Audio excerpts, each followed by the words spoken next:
araw po ay nagtungo kami dito sa DOJ upang samahan si Senator Bong Revilla mulat sa pool nang isinuko ni Senator Bong Revilla yun pong kanyang sarili, nasama na kami, no, bilang pagpapakita ng kanyang suporta. Mulat sa pool po, hindi naniniwala ang mamamayang Caviteño na dapat makulong ang isang Senator Bong Revilla. Naniniwala po kami na hindi siya kabahagi ng lahat ng mga pagnanakaw at kung paano iniimplementa yung mga flood control project dito po sa ating bansa. Tanging si Yusek Bernardo, no, ang siyang promotor, mastermind at arkitekto nito.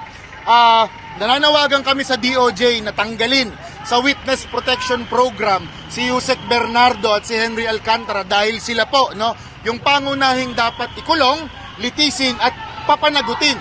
Dahil sa lahat ng nangyayaring korupsyon dito po sa ating bansa, naniniwala ang mamamayang Caviteño na sila ang promotor nito. Kaya naman, ang panawagan ng mamamayang Caviteño, Yusek Bernardo, panagutin. Hindi si Bong Revilla, Yusek Bernardo, litisin. Hindi si Bong Revilla, Yusek Bernardo ang dapat ikulong at hindi si Bong Revilla.